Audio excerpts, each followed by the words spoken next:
Est-ce que vous nous expliquez en quelque sorte pourquoi vous voulez enlever le franc CFA? On veut, c'est pas seulement le franc CFA, c'est les bases militaires, c'est pas seulement le franc CFA, c'est les entreprises totales, c'est pas seulement le franc CFA, c'est la France-Afrique en général. On veut enlever tout ça parce que, madame, je pense que vous qui me posez la question, vous pensez comme moi que nous sommes des humains. Nous sommes des humains à part entière. Cheikh Anta a même prouvé qu'on était plus humains. Par plus humain, ce n'est pas un acte de racisme, mais par plus humain, je vais dire, premier dans l'humanité.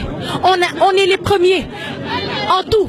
Si c'était une classe, j'allais dire qu'on a pris la première place. On a inventé la science des mathématiques, on a inventé l'écriture, on a inventé de par les hiéroglyphes, on a inventé la philosophie, on a inventé les pyramides, on a inventé la société. On a inventé tout ce dont l'homme avait besoin pour évoluer. Et actuellement, parce qu'ils savent qu'ils n'ont pas les ressources, ces ressources qui viennent pourtant de Dieu, les ressources minières dont ils ont besoin pour s'évoluer, qu'est-ce qu'ils font?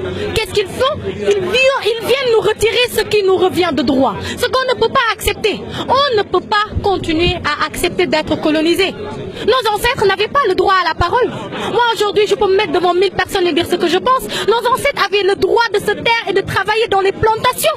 Si aujourd'hui, on dit que Kocc Barma n'est pas un philosophe, alors que celui qu'on dit être le père de la philosophie n'a jamais rien écrit, c'est des questions que la jeunesse d'aujourd'hui doit régler. Si aujourd'hui on traite l'Afrique de barbare, alors que ni Hitler ni Napoléon n'est africain, c'est des questions que nous, la jeunesse d'aujourd'hui, on a le devoir de régler. Raison pour laquelle on ne peut pas rester chez nous, on ne peut pas rester à manger et à boire comme ils le veulent, nègre, ventre plein, nègre content, non. Libération accomplie, nègre d'aujourd'hui content. Si vous avez un message à passer aux Africains en général et Sénégalais en particulier, ce serait d'abord de leur dire qu'ils ne sont pas en train de trahir leur mission et ça se voit.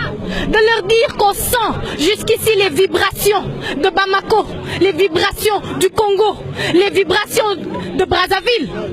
Oui, on les sent jusqu'ici. De leur dire que cette terre-mère-là, pour laquelle ils se battent, en vaut la peine. Parce que cette terre-mère-là nous a donné là où habiter. Cette terre-mère-là ne nous a pas seulement donné le droit à la vie, mais a donné à toute l'humanité ce droit-là d'exister. Nous sommes contents de ces gens-là. À ceux qui pensent que des manifestations ont échoué parce qu'ils sont 20 ou 30 personnes, nous on en a réuni près de 300 un peu partout dans le monde. 300 un peu partout dans le monde, ça fait des millions d'Africains qui se lèvent pour dire non.